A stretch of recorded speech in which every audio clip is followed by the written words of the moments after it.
গোটা বাংলাদেশ কিন্তু ছিল ওনার নিয়োগকর্তা।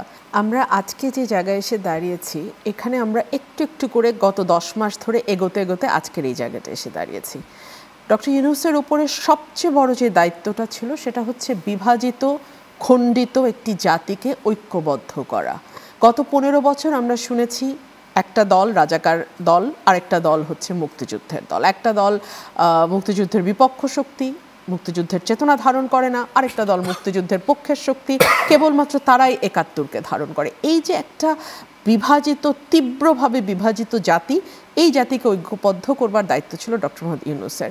উনি মিজারেবলি ফেল করেছেন এই কাজটা করতে, খুব বাজেভাবে উনি ফেল করেছেন। উনি প্রথম ফেল করলেন কবে জানেন? উনি যখন বুক ফুলিয়ে বললেন ওরা আমাদের নিয়োগকর্তা, স্টুডেন্টদেরকে বললেন না, বাংলাদেশের আওয়ামী লীগের একটা ছোট অংশ ছাড়া গোটা বাংলাদেশ কিন্তু ছিল ওনার নিয়োগকর্তা। ওনার নিয়োগের ব্যাপারে সকলে স্বতঃস্ফূর্তভাবে খুশি মনে রাজি হয়েছিল, কেউ না বলেনি।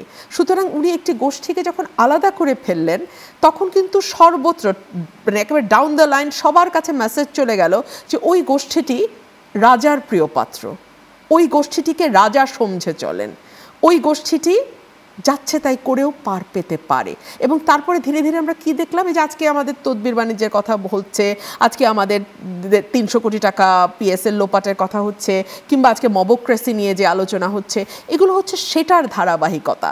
যখন তিনি ঐক্যবদ্ধ করবার বদলে এই বিভাজিত জাতিকে আরও বিভাজিত করে তিনি যখন একটা নিয়োগকর্তা ঠিক করলেন, তিনি যখন বললেন যে তোমাদের দল করতে হবে, বিদেশে গিয়ে উনি বললেন যে আমি বাচ্চাদের বলেছি, স্টুডেন্টদের বলেছি তোমাদের দল করতে হবে, বিকজ তোমরা যদি দল না করো তাহলে জুলাইয়ের চেতনা নষ্ট হয়ে যাবে। তার মানে কি, উনি কত মাস আগে এই যে জুলাই চার্টারের কথা বলছেন না, সেই চার্টারটি দেবার মানে সেই চার্টারটি ঘোষণা করবার পুরো অধিকার একটা বিশেষ গোষ্ঠীর হাতে দিলেন। কিন্তু এই জুলাই অভ্যুত্থান ১.৫ মাস ওদের যতটা, বাকি সবারও কি ততটা নয়? আমরা কি যাইনি পথে? আমাদের রাজনৈতিক দলগুলো থেকে কি শহীদ হয়নি? বিএনপি থেকে ৪৪২ জন প্রাণ দিয়েছে, আমার বাড়ি ভাঙচুর হয়েছে, এবং ওই রাত ভয়াবহ রাত, ওই রাত কিভাবে পার হয়েছে আমরা প্রত্যেকে জানি, যার যার ভেতরে আমরা জানি। কিন্তু উনি এলিয়েনেট করে ফেললেন জাতিকে, একটা গোষ্ঠীকে উনি আলাদা করে ফেললেন, বিচ্ছিন্ন করে দিলেন, করে দিয়ে বললেন তারাই জুলাইয়ের স্পিরিট ধারণ করে।